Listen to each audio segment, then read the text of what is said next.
State की बात करें, जम्मू एंड कश्मीर की बात करें, तो यहाँ पे भी ये धान के बाद ये दूसरा फसल है जो हम उगाते हैं। क्योंकि अगर हम देखेंगे जो वीट है हमारा वो जम्मू एरिया में ग्रो होता है, कश्मीर में हमें ज़्यादा ग्रो नहीं होता है, तो इसलिए धान के बाद हमें मक्की ही दूसरा क्रॉप है जो यहाँ पे ग्रो होता है। और बारामूला, कुपवाड़ा, बडगाम, अनंतनाग, राजौरी, उधमपुर और पुंछ। और अगर हम देखेंगे तो जो इलाके, जो कंडी इलाके होते हैं जहाँ पे हमें ज़्यादा पानी मैसर नहीं होते, जिनको हम करेवा बेल्ट्स बोलते हैं, वहाँ पे हमें ये मक्की ज़्यादातर ग्रो होता है, क्योंकि इसमें हमें पानी की ज़्यादा ज़रूरत नहीं पड़ती है जितनी कि हमें धान के फसल में पड़ती है। तो जो इसमें प्रॉपर्टीज़ है दुनिया में, हो सकता है ये कि ये कुछ कंट्रीज़ में तो अभी भी है, चाहे कि अफ्रीकन कंट्रीज़, वो इसको हम बोलते हैं कि ये बहुत क्रूशियल है फॉर द फूड सिक्योरिटी जी। क्योंकि अब हम बोलते हैं कि लोगों को सिक्योर फूड मिलना चाहिए, हर एक इंसान को खाना मिलना चाहिए, और उस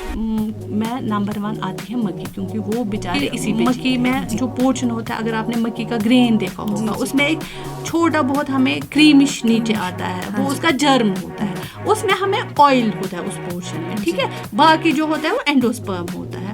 तो वो जो ऑयल होता है ना, जब हम ये बनाते हैं होल व्हीट मक्की का फ्लोर, जब हम बनाते हैं ऐसे इसको ग्राइंड करते हैं, तो दैट मीन्स कि वो ऑयल, वो जर्म उसमें रहता है, और उस जर्म में वहाँ पे एक एंजाइम होता है जो उस पे एक्ट करता रहता है, और हमारा जो मक्की का आटा है ना वो बिटर होता है आफ्टर सम टाइम, मतलब हम नहीं खा पाते हैं। या अस्सलाम वालेकुम नाजरीन, मैं महरून चौधरी आप सबका खैर मकदम करती हूँ कृषि रेडियो स्कॉस कश्मीर 89.6 FM और हमारा अपना ऑफिशियल यूट्यूब चैनल सुन ज़राअत पे।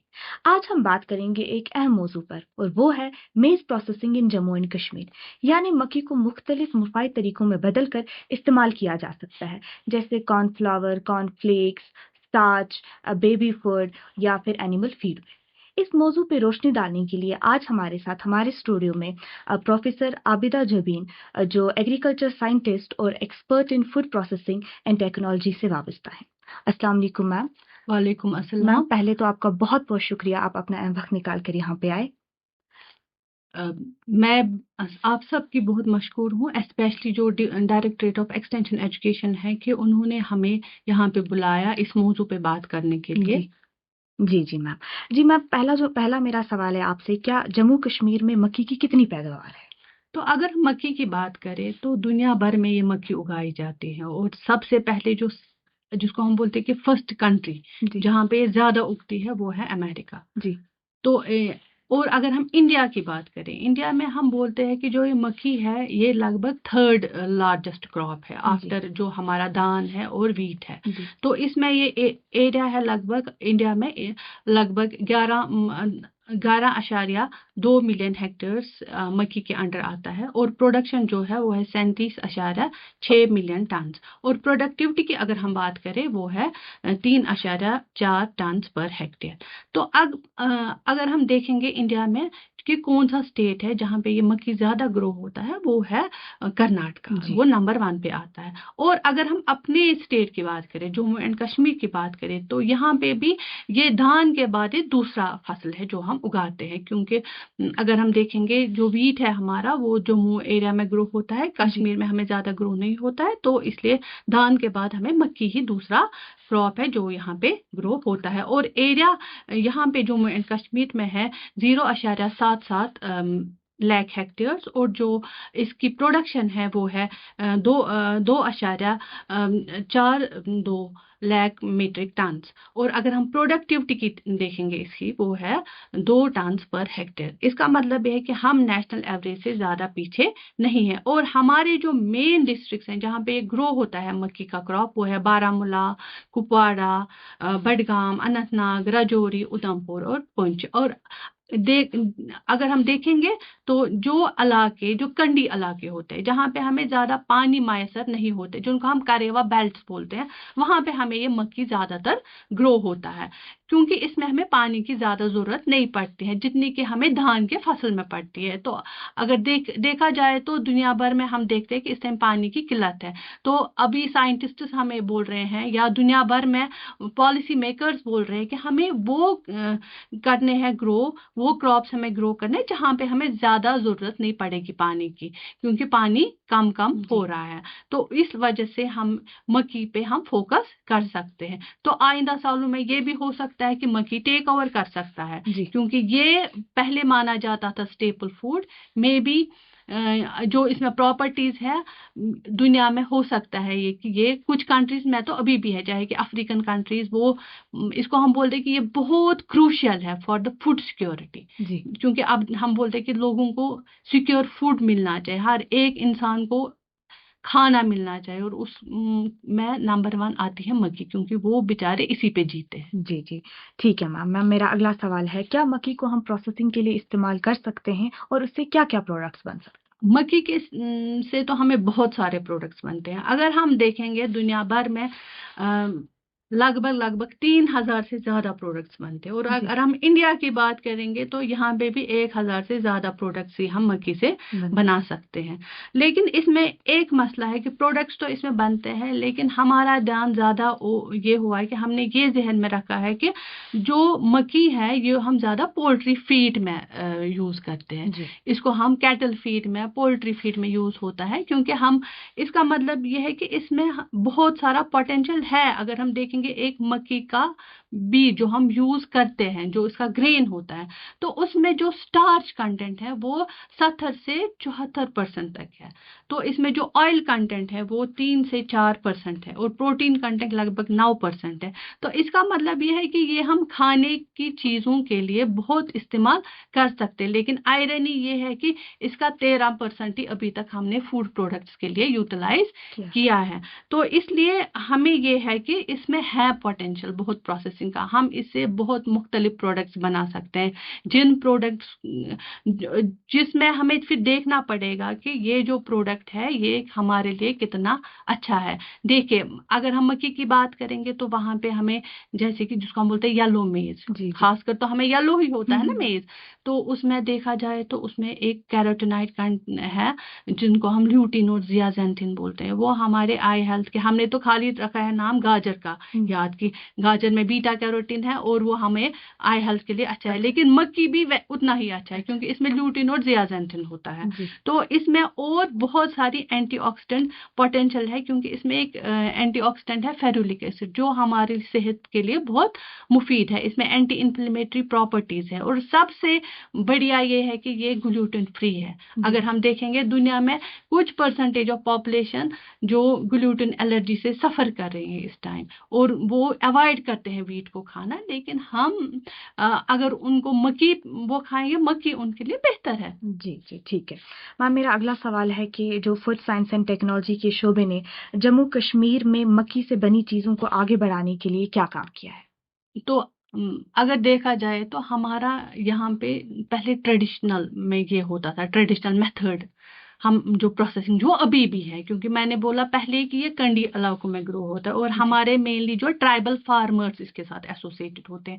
और वो ट्राइबल फार्मर्स हैं, उनको चूंकि वहाँ पे फैसिलिटीज उतनी मैसर नहीं है, उन्होंने लिया मक्की को, वो हार्वेस्ट करते हैं, फिर मक्की उठा के सुखा के सन ड्राई करके फिर वो लेते हैं, उनको वहाँ पे होता है अपनी मिल, एक जो वाटर पे चलती है, वाटर मिल होता है, या कहीं कहीं पे पावर मिल भी होती है, और सीधे उसमें आटा बनाते हैं, और ज्यादा से ज्यादा वो इसमें सत्तू बनाते हैं, आटे की वो रोटी, क्योंकि वो तो मक्की के आटे की रोटी ही खाते हैं ज्यादातर। और कुछ कुछ अब एरियाज में देखा गया है कि फिर जब हम देखते हैं लोअर ऑल्टीट्यूड एरिया, तो वहां पे अगर आप देखेंगे जो हमारे मेन बेकर्स है जो होते हैं ना, मैं ट्रेडिशनल बेकर्स, तो वहां पे आपको कुछ बेगल टाइप मिलेगा, वो बनाते हैं, और वो भी रोटी ही, मतलब आप मान लीजिए रोटी और सत्तू तक ही ये महदूद है। लेकिन हमने क्या किया, हमने थोड़ा बहुत, चूंकि मैंने पहले ही बोला कि 1000 से ज्यादा प्रोडक्ट बनते हैं। अब अगर हम खाने के प्रोडक्ट्स की बात करेंगे, खाने के प्रोडक्ट्स में तो हम मक्की को बेकरी में भी यूज कर सकते हैं। फॉर एग्जाम्पल कि हमने जो काम किया है, हमने कुकीज बनाए हैं, चूंकि इस एज सच तो कुकीज नहीं बनते हैं मक्की के, क्योंकि मैंने बोला कि ये ग्लूटेन नहीं है इसमें, तो इसमें हमें बाइंडिंग की प्रॉब्लम आ जाती है। लेकिन हमने इसमें एक इंटरवेंशन किया, हमने इसमें एक हाइड्रोकोलाइड ऐड किया, तो उसकी वजह से हम बाइंडिंग कर पाए। और हमने क्विनोआ ऐड किया इसमें, क्योंकि क्विनोआ भी प्रोटीनेशियस है, तो हमने उसमें क्विनोआ भी ऐड किया, और वो क्विनोआ ऐड करके हमने इसमें कुकीज बनाए एंड वी वेर सक्सेसफुल, हमें इसमें कामयाबी मिली। तो दूसरी चीज जो हमने बनाई है, हमने इसमें बनाए हैं एक्सट्रूडेट्स, जो बच्चे बहुत पसंद करते हैं। जैसे कि हमें मार्केट में कुरकुरे मिलता है, बच्चों को बहुत पसंद है, या पॉपकॉर्न मिलता है, तो हमने एक्सट्रूडेट्स इसके, जिनको हम बोलते हैं रेडी टू ईट एक्सट्रूडेट्स, हमारे डिवीजन में अवेलेबल है फैसिलिटी। हमें एक्सट्रूडर है, ट्विन स्क्रू एक्सट्रूडर, जिसमें हम इसी मक्की के आटे को डालते हैं और हमें वहां पे अच्छे टाइप के वो एक्सट्रूडेट्स मिलते हैं, और वो रेडी टू ईट होते हैं। जस्ट हमें वो निकाल के थोड़ा बहुत उनको सुखाना होता है, और उसमें हम थोड़ा मसाला ऐड करके हम उनको फिर बेच सकते हैं। तो इसी तरह से हमने जो और एक काम किया है, हमने जो बेबी कॉर्न है, क्योंकि हम बोलते मैंने आपको पहले ही बोला कि मक्की ग्रो होता है, मतलब सेकंड नंबर पे है। तो लेकिन इसमें हमने बेबी कॉर्न होता है एक, जो बेसिकली वो नॉर्मल कॉर्न ही होता है, लेकिन लगभग आप मान लो जब हम उगाते हैं, लगाते हैं कॉर्न, उसको 1.5-2 महीने के बाद जो निकल आता है, उसमें अभी वो मक्की के ग्रेन्स नहीं बने होते हैं, ठीक है। उसको हमने यूज किया, उसमें हमने कुछ प्रोडक्ट्स बनाए, उसमें हमने पिकल बनाया, जो अचार उसका बनाया, उसमें हमने कुछ ड्राइड प्रोडक्ट्स बनाए, उनको हमने फ्रीज ड्राई किया, और वो कैंडी टाइप बन गए थे। इसी तरह से हमने जो स्वीट कॉर्न है, जैसे स्वीट कॉर्न हम कितना अच्छी तरह से रिलिश करते हैं, हम अगर बाहर जाएंगे घूमने तो स्वीट कॉर्न हम लेते हैं, बहुत बच्चे भी पसंद करते हैं उस स्वीट कॉर्न को। तो हमने क्या किया कि हमने वो टेक्नोलॉजी हम दे रहे हैं फार्मर्स को, हमने स्वीट कॉर्न जो हमने यहाँ उगाया, क्योंकि गवर्नमेंट ने तो 2019 में बनाई थी ना पॉलिसी कि खासकर जो ऊडी बेल्ट है उनको स्वीट कॉर्न दिया गया था कि आप इसको उगाओ। तो फिर जब उन्हें उगाया तो फिर उनको थोड़ी दिक्कत आई थी, क्योंकि उनको शेल्फ लाइफ की दिक्कत आ रही थी। तो हमने उनको पूरा एक प्रोटोकॉल दिया है कि कैसे हम इसकी शेल्फ लाइफ एक्सटेंड कर सकते हैं, और हम हो गए हैं कामयाब कि लगभग 9-10 महीने तक वो वैसे रहता है, but in a frozen condition. क्योंकि हमने उसमें ब्लांचिंग का भी किया है, ये ना ऑप्टिमाइज कि हम किस टेम्परेचर पे ब्लांचिंग कर सकते हैं, और उसमें कोई मशीनरी, ज्यादा हाई फाई मशीनरी की जरूरत नहीं पड़ती है। इसी तरह से ज्यादा उनको डीप फ्रीजर की जरूरत पड़ती है, और बाकी कुछ नहीं। तो इसी तरह से हमने क्या किया, हमने जो आटा है, मतलब मक्की का आटा, क्योंकि मक्की का आटा जब हम बनाते हैं, इसमें 2 तरीके हैं बनाने के। एक तरीका यह है कि उसमें हम जो, चूंकि मक्की में जो पोर्शन होता है, अगर आपने मक्की का ग्रेन देखा होगा, उसमें एक छोटा बहुत हमें क्रीमिश नीचे आता है, वो उसका जर्म होता है, उसमें हमें ऑयल होता है उस पोर्शन में, ठीक है। बाकी जो होता है वो एंडोस्पर्म होता है।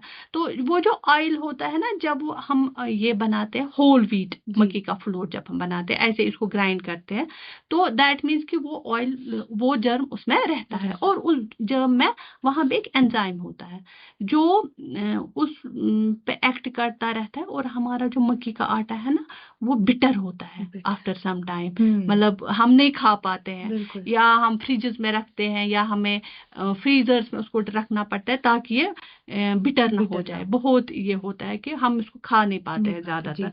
तो अब इसमें हमने ये इंटरवेंशन किया है एक, तो अभी हम उस पे काम कर रहे हैं कि उसमें हमने थोड़ा ट्रीटमेंट दिया है ग्रेन्स को, तो उस पे हम इंशाल्लाह अगर हमें कामयाबी मिली तो हम वो फार्मर्स तक पहुंचाएंगे कि वो कैसे हमें करना है। तो दूसरा तरीका लेकिन जो किया है साइंटिस्ट ने, उसमें ये है कि हम जो जर्म है उसको निकालते, उसको डीजर्मिनेट करते हैं, और हम वो वाला पोर्शन ही, जो बाकी पोर्शन है, उसको यूज करते हैं फॉर फ्लावर मेकिंग। वो भी एक बहुत अच्छा तरीका है, ठीक है।